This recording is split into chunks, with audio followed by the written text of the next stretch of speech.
So we get 20 seconds of the flying song, and then I can stop it. See see on right? No, don't touch the needle. Yeah, right there to your right, to your extreme right on the table. Up, right there. Yeah. Look, recording, Steve.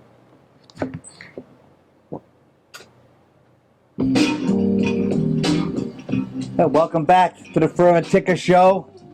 Ticka? How you doing? Always a pleasure. Always a pleasure. Hello, folks. Hello. Beautiful day here in the neighborhood. Will this one stop after a certain amount of time, or do I have to end? I'm gonna stop it right about now. So I want to thank you all for coming back again. And I guess this is our official song. This is our. I like it. I like it. This is our official song, and you like it, Ticka? Yes, I do very much. We have to manually turn that off. But that's fine. do. So the last time we talked a lot about music and concerts, and we're just going to do a little bit more of that today. We'll probably finish it up today on some of the things we've recently been to. The last time we were together, we mentioned that we were going to go see Walter Trout. Someone new to me. He's been around, but I wasn't familiar with him. Ticka suggested, and we saw him at the Narrows in Fall River, and he was very, very, very good. Did you like him? Really? Do you think everybody liked him? Oh, I thought he put on a good show. I had never seen him before. He's somebody about our age, an old blues guitar player, and I had just heard his stuff. You put on something on a YouTube or whatever, and it suggests other people, and that's how I found the guy. And once he started playing, he had been around with a lot of other people, Buddy Guy to John Mayall. To John Mayall. He'd been around. And the other thing that I found out interesting once we watched the show was the fact that he had a serious health condition, which wasn't surprising being a rock and roller all those years. He had a liver transplant. And he was a supporter, which I thought was really nice, besides the music. But it was nice to see that he was supporting organ donors and whatnot. But we went to the Narrows. It was a comfortable night. We saw them. I liked the place a little farther away from but it was the guys and what we do. We do this thing with the guys. Besides that's serious. We do this thing with the guys. Thursday nights, once a month. Whoever wants to show up, who doesn't want to show up, when they can't show up, when they can show up. Steve's a little more regimented when you don't show up. And he could bring this up. I just say, if you don't show up, I don't care. I don't care about that. But it's nice. But the other part of it is we started suggesting bands. And everybody's put into, why can't you go to this concert? Yeah. And somebody puts in money, I'll buy the tickets. Or I put this band in. Or I put this person in. And all of a sudden, besides going to the Thursday nights, we're going to see bands. And we're going to see bands that some of us, had never heard between each other, like Walter Trout and other ones. We've done other ones too. So it's more than just friends. It's also music, which we used to do when we were younger. And sometimes we split off, like the Bodines recently came to East Greenwich, the Odeum, and I like the Bodines an awful lot. Ticka. Yeah, I didn't go. He didn't go. As you can understand, Steve and I tend to, sometimes disagree. I think we agree more than now. He's gonna this month. He's gonna go see Kenny Wayne Shepherd, who I like. We're gonna bring up a Kenny Wayne Shepherd. This was not part of the script. But I'm not gonna go. A couple of reasons. One, it does sound good. The barbecue blues with Kenny Wayne Shepherd.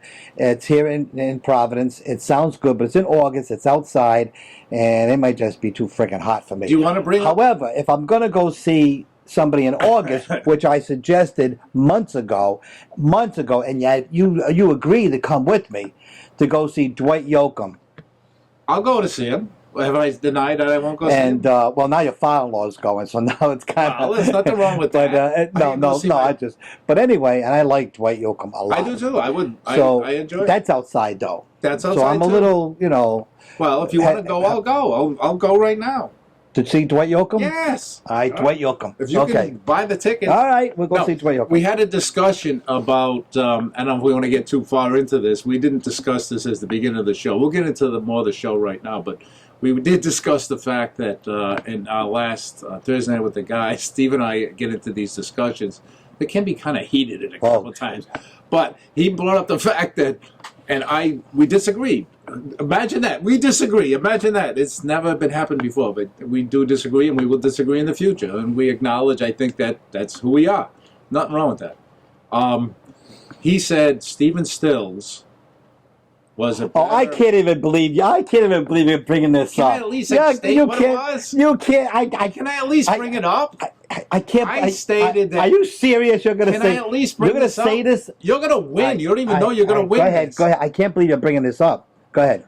This is not rehearsed. He was worried about when we were recording this, how much we were going to say. This was not even part of it. Go ahead. Will you just say it? Pre-production discussion, this wasn't part of it. So you're seeing this live for the first time. I thought that Kenny Wayne Shepherd was a better guitar player than Stephen Stills. They both played on together, and I acknowledge Stephen Stills is one of my favorite guys. On the way over, I heard a great song by him. It's one of my favorites. His voice and whatnot, but guitar player. And Steve brought up, acknowledge Rolling Stone or whatever thing you want to look at. That was Kenny Wayne Shepherd wasn't even on the list with Stephen Stills, where he was brought up in a Rolling Stone thing. I forget what number was it. He was acknowledged as a guitar player. He was in the higher top than 50. Kenny Wayne Shepherd wasn't even on the top 100. But that's. So you win. If there's going to be a winner and a loser, I lost. Well, he won. He was right. Can we leave it there? We'll discuss this later on. Okay.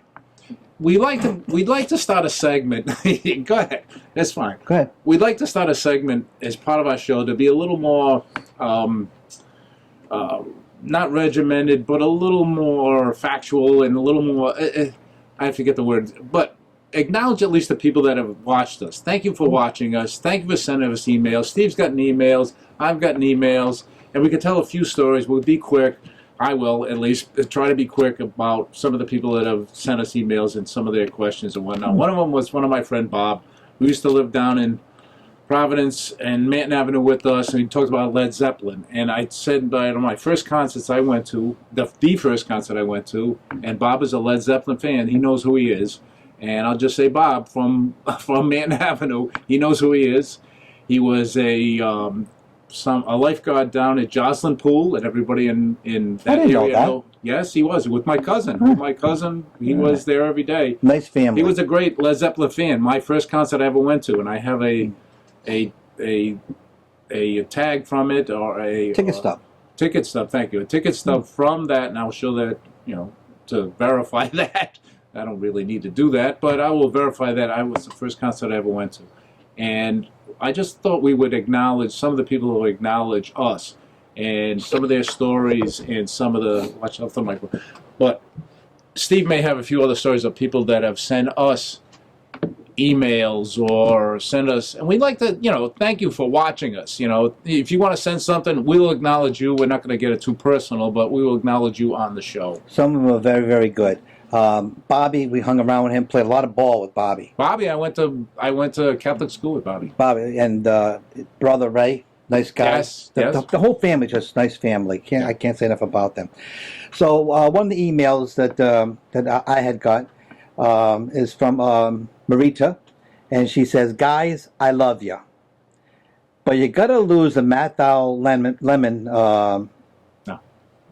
Remember Matt Down Lemon? Yeah, I know what he's talking about. The grumpy old man. I love that. Oh, is that what it is? He doesn't even know what to acknowledge. I love that. The kids in the audience don't know who I'm talking about. We're not going to get any kids. Anyway. I don't think. Okay, more music, please. Tell the story about going to the first show of the Stones' Tattoo You tour in what was JFK Stadium in Philadelphia in 1991. So what Marita is talking about is in 1991, she and I went to Philadelphia, and it was outside. It was actually the 25th and 26th. And opening the show was George Thorogood. And he came out, and he started playing like this, and he says, yeah, I'm at the jukebox. I'm playing. What year was this? 81. I'm playing Rolling Stone music, and everybody, of course, went ballistics. And so he knew where he was. He knew what he had to do. So he played his little set. He came out, and then the next band came out, And Who was the next band? Journey? This is 1981. This is the peak of their... Who doesn't like Journey? It gets worse. Man, it gets worse. That's Journey. All you Journey fans out there, which there we are. 2 or 3. All right, they're going to sue us. Get rid of that. All right. So Journey came out, and third song in, Perry says, "We want to thank you for making us." Now, don't quote me on this. I'm off of Nobody's going to remember the quote. I want to thank you for making us the hottest band in America. Journey said that? Journey said that. And as soon as he said that, they got booed off. They got booed. And you can look it up. They got booed off the stage. Now, I understand the next people thing, were there to see Journey, obviously. nobody was there to see Journey. Somebody was there. Well, somebody was there to see Journey, but majority of the people. But you gotta know. Yeah. You don't open it. You gotta be smart. You gotta be smart. You gotta, So. You've heard of bands, and then then after after he made that. Who was the main band? Rolling Stones. It was the main band was. Who was the best? Go ahead. Who's the best band you've ever seen live, Steve? Who's the best? What's the best show you've ever seen live? Obviously, this is going to be about music and maybe live shows. Steve thinks of himself as a mini. Okay. That's a tough question. I like theatrics. With the music, I do. I like props that's fine. and stuff. I'm more like the actual being able to play. I look at it and look like I wish I could do that. When I see somebody like Eddie Van Halen or Jeff Beck or Clapton or somebody, I love guitar players, but when they can do that, it's like, where does that come from? These guys can just play, and it comes from their head, their mind. I have that creativity, I think, but nothing goes to my fingers when I do it. And we have friends like Richard. Go to Richard, who plays in music, and Steve's been in music a little bit. I listen to it. I have some creative bones in my body, but I just it's like dunking a basketball. I wish I could dunk a basketball. Probably the best show. I can't play. I remember seeing The Who, and The Who, but I enjoy shows. The Who was like, if you wound them up, they just. Well, look at it. Oh, go ahead. The Who, to me, was probably one of the better shows. I tell you what. Who's the best show though? If you can think of the top of your head, you'll probably think of something after, and I will too. The Alkaline tour by Jethro Tull. Tull. Yeah, that Alkaline tour was awfully good. I watched the Jethro Tull YouTube the other night. I swear to God, you bring up Jethro. That wasn't bad. I mean, he comes out with the little flute and he's kicking, and the other guys come out. It was just. They got hair. He ended it with a telephone. People are going to laugh. Somehow he ended it with a telephone in the middle of the stage. Telephone. A telephone, and then all the guys walked off, and it rang, and he says, "It's for you." And then the lights went out, and he walked off. It was pretty cool. I'll tell you what else I liked was $1 Million Babies. Yes, you brought that up. Alice Cooper. Alice Cooper was ahead of his time as far as a theatrical show. At the time, I wasn't. I appreciate those more now, but at the time, I could just listen to Cream just play. I just watched a bunch of a lot more jazzy stuff. I didn't want to hear. Who surprised you? Who surprised you? Well, that's a good question. Who surprised me? Went out and I saw something. Ooh, that's a good question. I can't come up with it. I saw Who Springsteen. And like a second act that better than the first. Yeah, act? I saw Springsteen and I was surprised. Like I heard he wasn't that big when I saw and he was. I mean, he played for 9 hours and he was. He was very good. He's a I saw Zeppelin, and I was not a big Zeppelin fan. In fact, I think I got one album by everybody I went to when I was younger was like a surprise to me. Well, I knew a little bit about them when I went to see them. Well, in the days of rock and roll, when we're talking about was you would wait, and I can remember going to some shows where you would wait for 2 hours, literally. Good timing.